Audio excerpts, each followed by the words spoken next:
Hello everyone, good morning and welcome back to my channel. তো তোমরা সবাই কেমন আছো? আশা করি সবাই খুব ভালো আছো। আমরাও কিন্তু বেশ ভালো আছি।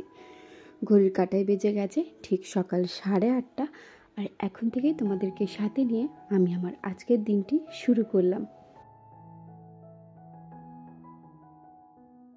সকালে ঘুম থেকে ওঠার পর থেকেই শরীরটা কেমন জানি ম্যাজ ম্যাজ করছিল, মানে কোনো কাজে এনার্জিও লাগছিল না, আর গা হাত পাগুলো একটু জ্বর জ্বর লাগছিল। মানে এত পরিমাপে ব্যথা করছিল যে কি বলবো, মনে হচ্ছিল যেন জ্বর আসবে বলে। আসলে এই সময়টাতে কিন্তু সবারই শরীর খারাপ হচ্ছে। যখন আর কি শীত থেকে গরম আসে বা গরম থেকে শীতে যায়, তো এই সিজন চেঞ্জের কারণে কিন্তু সবারই দেখবে শরীর খারাপ হয়। আর এই সময়টাতে বিশেষ করে সদ্যজাত যারা শিশু, তাদের কিন্তু দেখছি বেশি করে শরীর খারাপ হচ্ছে। তাই যাদের আর কি ছোট্ট বেবি আছে, তাদের সবাইকে বলবো নিজেদের বেবিকে খুবই সাবধানে রাখতে। আমার সোনামার কিন্তু বেশ কিছুদিন ধরে একটু সর্দি সর্দি মনে হচ্ছিল, যেটা কিন্তু তোমাদের সাথে আমি ভিডিওতে শেয়ার করেছিলাম যে তুলসী পাতার রস আর মধু দিয়েছিলাম। তবে ভাবছি সোনামাকে একবার ডাক্তারের কাছে নিয়ে যাব, কারণ বুঝতে পারছি না যে সোনামায়ের ব্রেস্ট ফিডিংয়ে ঠিকঠাক হচ্ছে কি না। যদিও ওর ঠিকঠাক হচ্ছে, তার কারণ হচ্ছে সোনামা কিন্তু প্রত্যেক দিন নিয়ম করে পটি করে, আর হিসু তো করেই যতবার আর কি এই বয়সে করতে হয়। তারপরও জানি না কেন মনে হচ্ছে একবার ডাক্তারকে বললে ভালো হয়, যদি কিছু ফর্মুলা মিল্ক ওকে লিখে দেয়। কারণ ধরো সোনামা তো একটু একটু করে বড় হচ্ছে, আর কিছুদিন পরে তো সোনামায়ের মুখে ভাত। তাই ভাবছি একবার ডাক্তারের কাছে গিয়ে এই প্রশ্নটা করে আসব যে আদৌ কি আমার ব্রেস্ট ফিডিংয়ে সোনামায়ের পেট ভরছে, বা ওকে কি কিছু বাইরের খাবার দিতে হবে। তো তার জন্যে ভাবছি একবার সোনামাকে ডাক্তারের কাছে নিয়ে যাব। সোনামাকে যে কিছুদিন আগে ওজন করিয়ে নিয়ে এসেছিলাম, তো সেই ওজনের প্রতি আমার একটু সন্দেহ আছে। যেহেতু ওজনটা হেলথ সেন্টার থেকে করিয়েছিলাম, তাই জানি না কেন কোথাও একটু হলেও মনে হচ্ছে যে আরেকবার বাইরের থেকে করালে ভালো হয়। তো একবার ভাবছি ডাক্তারের কাছে নিয়ে যাব, একেবারে সোনামাকে চেক আপ করানো হয়ে যাবে, আর সোনামার ওজনটাও আবার করা হয়ে যাবে। তো দেখি কবে যাব, এখনও সেটা ঠিক করিনি। তবে যেদিনই যাই না কেন তোমাদের সাথে অবশ্যই ভিডিওতে শেয়ার করব যে ডাক্তারবাবু কি বললো না বললো, বা আমার কি সোনামায়ের ওজনটা আগের মতনই আছে নাকি ভুল এসেছে। তো তোমরা ভিডিওর মাধ্যমে সব কিছু জানতে পারবে।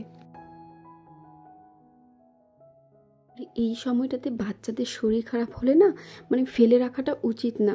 আমরা যেমন কি মনে করি, আজকের দিনটা দেখে নিই কালকে ডাক্তার দেখাবো, বা কালকের দিনটা দেখে নিই পরশু ডাক্তার দেখাবো। তো বাচ্চাদের ক্ষেত্রে কিন্তু এইসব না মানাটাই মনে হয় উচিত, আমার একান্ত এটা মনে হয় আর কি। কারণ ধরো ওরা ছোট বাচ্চা, ওরা তার মুখে কিছু বলতে পারে না, না কষ্ট পেলে বেচারিরা কান্নাকাটি করে। তো সেইখানে আমি বলবো একটু যদি বুঝতে পারো বাচ্চার কিছু অসুবিধা হতে শুরু করেছে, তো সঙ্গে সঙ্গে কিন্তু ডাক্তারের কাছে যাওয়াটা বলে মনে হয়। তোমরা অনেকেই কিন্তু আমাকে বারবার একটা কথা জিজ্ঞেস করছো যে সোনামায়ের অন্নপ্রাশন কখন দেবে দিদি, আর তোমাদের বাড়ির নিয়ম অনুযায়ী ঠিক কখন অন্নপ্রাশন হয়।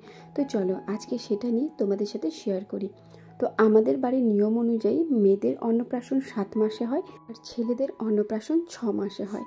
সোনামা যেহেতু আমার মেয়ে, তাই সেই অনুযায়ী আমার বাড়িতে যেমন সোনামায়ের অন্নপ্রাশন দেওয়া হবে 7 মাসে। ডেটটা নিয়ে আমাদের একটু মতের মিল হচ্ছিল, মানে ডেটটা ঠিকঠাকভাবে ঠিক হচ্ছিল না। তারপর ফাইনালি ডেটটা কিন্তু ঠিক হয়েছে। বাংলার মাস অনুযায়ী 17ই চৈত্র, আর ইংরেজির হচ্ছে 2রা মার্চ।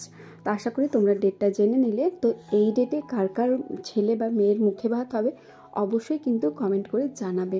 আমাদের বাড়ির নিয়ম অনুযায়ী মেয়েদের কিন্তু অন্নপ্রাশন হয় না, তাহলে কি আমার সোনামায়ের অন্নপ্রাশন হবে না? হ্যাঁ, আমার সোনামায়ের অন্নপ্রাশন হবে। কি হবে না হবে সেটা এখন তোমাদের সাথে ভিডিওতে শেয়ার করছি না, বা কারা আসবে না আসবে সেটাও এখন তোমাদেরকে জানাবো না। অন্নপ্রাশনের আগে তোমরা জানতে পেরে যাবে যে সোনামায়ের অন্নপ্রাশনে বাড়িতে ঠিক কারা কারা আসছে। অবশ্যই ইচ্ছে আছে যতটুকু পারবো সেই দিনটি তোমাদের সাথে ভিডিওর মাধ্যমে শেয়ার করব। তবে হয়তো একটু ব্যস্ত থাকবো, জানি না কতটা কি করতে পারবো বা না পারবো, তবে নিজের দিক থেকে চেষ্টা করব যাতে তোমাদের সাথে ভিডিওটা শেয়ার করতে পারি। আর আসি, অনেকের মনেই হয়তো প্রশ্ন হতে পারে যে কেন তোমাদের বাড়িতে মেয়েদের অন্নপ্রাশন দেওয়া হয় না। তো দেখো, এই সব নিয়মগুলো আমি ভিডিওর মাধ্যমে তোমাদের সাথে শেয়ার করতে চাই না, কারণ বুঝতে পারছো এগুলো একান্তই নিজেদের বাড়ির পার্সোনাল ব্যাপার। এই সব ব্যাপারে কেউ কমেন্ট করো না, আমি কিন্তু তোমাদের সাথে শেয়ার করতে পারবো না। আমি দেখো স্নান করে চলে এসেছি, আর এখন কিন্তু ঘড়িতে প্রায় ওই 11টা সাড়ে 11টার মতো বাজে। তো তোমাদের দাদা ভাই যেহেতু বিএসসি ডিউটি আছে, তাই 1:30টার মধ্যে ও তো বেরিয়ে পড়বে, তাই ভাবলাম যাই তাড়াতাড়ি ভাতটা চাপিয়ে দিই। আর আমার শাশুড়ি কিন্তু এখন গেছে পুজো করতে, আর বাড়িতে কেউ নেই, তাই সোনামাকে কোলে নিয়ে দেখো আমি এখন ভাতটা চাপিয়ে দিলাম। আর একটা কথা আছে না, মেয়েরা পারে না এমন কোনো কাজেই নেই। কিভাবে দেখো সোনামাকে কোলে নিয়ে আমি ভাতটা কিন্তু চাপিয়ে দিলাম। আর হ্যাঁ, একটা কথা বলি, আমাকে অনেকেই জিজ্ঞেস করেছো যে দিদি ভাই সবারই বাড়িতে হাঁড়িতে ভাত হয়, তবে প্রথম তোমাদের বাড়িতে দেখেছি যে প্রেশার কুকারের ভাত। কেন এটা? তোমাদের দাদা ভাই আর আমার শ্বশুরমশাই কিন্তু হাঁড়ির ভাত খেতে পারে না। হাঁড়ির ভাত যেহেতু একটু শক্ত হয়, তাই ওদের নরম ভাত খাওয়া অভ্যাস, তাই কিন্তু প্রেশার কুকারে আমাদের বাড়িতে ভাত হয়। আশা করি তোমরা তোমাদের প্রশ্নের উত্তর পেয়ে গেছো। তো এখন দেখো আমি সবজি কাটতে বসে গেছি, আর সোনামাকে কিন্তু পাশে শুয়ে রেখেছিলাম। তার একটাই কারণ, আমার শাশুড়ি মা রান্না করছিল, বললামই তো ঘড়িতে প্রায় 11:30 12টার মতো বেজে গেছে। আর 1:30টার মধ্যে যেহেতু তোমাদের দাদাভাই বের হবে, তো তার আগে তো রান্না বান্না কমপ্লিট করতে হবে। তাই এখন বাড়িতে কেউ নেই যে সোনামাকে কোলে নিয়ে থাকবে। তো সোনামাকে এইভাবে রেখে কিন্তু আমরা বাড়ির কাজ আমি আর আমার শাশুড়ি মা হাতে হাতে মিলিয়ে করে নিই। তো সোনামা দেখো আমার কিন্তু ক্যামেরাটার দিকে এক দৃষ্টিতেই তাকিয়ে আছে। ও কিন্তু বুঝতে পারে যে মা হয়তো ভিডিও করছে। আর একটা কথা না বললেই নয়, আমার মেয়েটা না ভারী লক্ষ্মী শান্ত মেয়ে। তোমরা আশা করি ভিডিওতে দেখবে আমার সোনামা কিন্তু একদমই জ্বালায় না। ওকে দেখো শুয়ে রেখে কিন্তু আমি সমস্ত সবজি কেটে নিয়েছি, আর ওকে কোলে নিয়েই কিন্তু ভাতটাও চাপিয়ে দিয়েছিলাম। ও কিন্তু একদমই কান্নাকাটি করে না। আমার মেয়ের শুধু একটাই দাবি, সেটা হচ্ছে ওর পাশে কাউকে থাকতে হবে, যাতে ও চোখে চোখে দেখতে পাই যে ওর পাশে কেউ আছে, মানে গলার আওয়াজটা পেলেও চলবে। তো যাই হোক, মেয়েটা কিন্তু আমার না বললেই নয় ভারী লক্ষ্মীমন্ত মেয়ে। আজ সারাদিন এতটাই ব্যস্ত হয়ে পড়েছি যে স্নান করা তো অনেকক্ষণ আগেই হয়ে গেছে, তবে এখনও কিন্তু চুলে চিরুনি দিতে পারিনি, মুখে ক্রিমও মাখিনি, শুধু কোনো রকমের সিঁদুরটা পরে চলে এসেছি। আসলে এখন ঘুম থেকে উঠতে যেহেতু অনেকটাই দেরি হয়ে যাচ্ছে, তাই সব কাজবাজি কিন্তু দেরি করেই হচ্ছে। তোমরা ভাববে যে কেন দেরি করে উঠছো, সকাল সকালই উঠতে পারো। দেখো আমার কিন্তু রাতে ঠিকঠাক ঘুম হয় না, কারণ সোনামায়ের শরীরটা খুব একটা ভালো নেই বলে ও কিন্তু রাতে খুবই কান্নাকাটি করে, আর ঘুমটাও ওর ঠিকঠাক হয় না। তো এবার সোনামা না ঘুমোলে আমার ঘুমটা কি করে হবে বলো? তাই সারা রাত সোনামাকে কোলে নিয়ে বসে থাকতে হয়। পুরো রাতটার মধ্যে হয়তো খুব জোর 3 থেকে 4 ঘন্টা আমার সোনামা ঘুমোয়।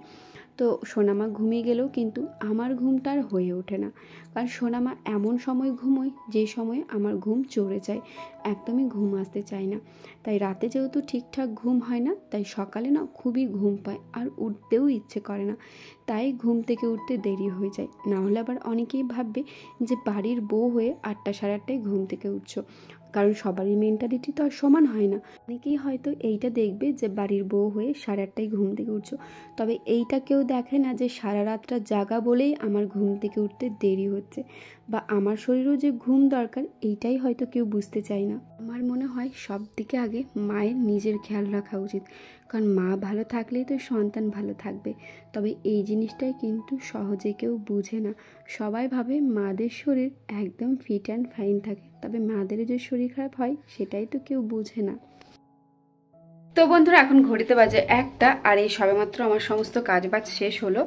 তো আমি স্নান করে এসেছি সেই 10:30টার সময়। তারপর থেকে দেখো চুল ছাড়ানোর সময় পাইনি, তো মুখে ক্রিম লাগানোর সময় পাইনি, তো কাজবাজে লেগে পড়েছিলাম।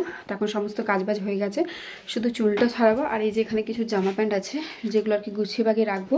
তো চুলটা ছাড়িয়ে আমি আগে ছাদে যাবো, কারণ সোনামার সমস্ত কাপড় চোপড়গুলো নিয়ে আসবো।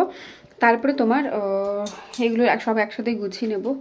আর ভালো লাগছে না, ক্লান্ত লাগছে, কারণ এখন রাতে একদমই ঘুম হচ্ছে না। তো চলো আগে ছাদে যাই, কাপড়গুলো নিয়ে আসি, তারপর না হয় চুল টুল ছাড়িয়ে নেব। কাজের আর শেষ নেই। তো তারপরেই দেখো এখন ঘড়িতে প্রায় ওই 1টার কাছাকাছি মনে হয় বেজে গেছে। সঠিক টাইমটা হয়তো বলতে পারলাম না। তো সোনামার ছাদে যা কাপড় চোপড় ছিল সেগুলো সব তো নিয়ে চলে এসেছি। আর সোনামাকে শুয়ে রেখে দেখো এক এক করে গুছিয়ে নিয়েছি। আর আমার সোনামাটা দেখো মায়ের দিকে তাকিয়ে তাকিয়ে দেখছে যে আমার মাটা কি কাজ করছে। আমাকে তো একদমই কোলে নিচ্ছে না। আসলে সকাল দিকটাতে এতটাই কাজে ব্যস্ত হয়ে পড়ি যে কি বলবো। তবে দেখো সোনামার কিন্তু কাপড় চোপড়গুলো গোছানো হয়ে গেছে। তো এই যে সোনামার বাকেটটা আছে এটার মধ্যে রেখে দেবো। আর আমার মেয়েটাকে তোমরা ঠিকঠাক দেখলে বুঝতে পারবে, ও না বারবার উবুর হতে চাইছে। সোনামাকে এখন আমরা একা রাখি না, কারণ ও না যখন তখন উবুর হয়ে শুয়ে থাকে। আর উবুর হলে শুলে তো আর চিৎকার করতে পারে না বা কান্নাকাটি করতে পারে না, তখন না জোরে জোরে কোথায়। তো এই যে দেখো তোমরা ঠিকঠাক ভিডিওটা দেখলেই বুঝতে পারবে যে সোনামা কোথায় শুয়েছিল আর সোজা উবুর হয়ে গেছে। আসলে বাকেটটা যেহেতু রেড কালারের, ওর না চোখে পড়েছে, তো বারবার বাকেটটাকে ধরতে চাইছিল।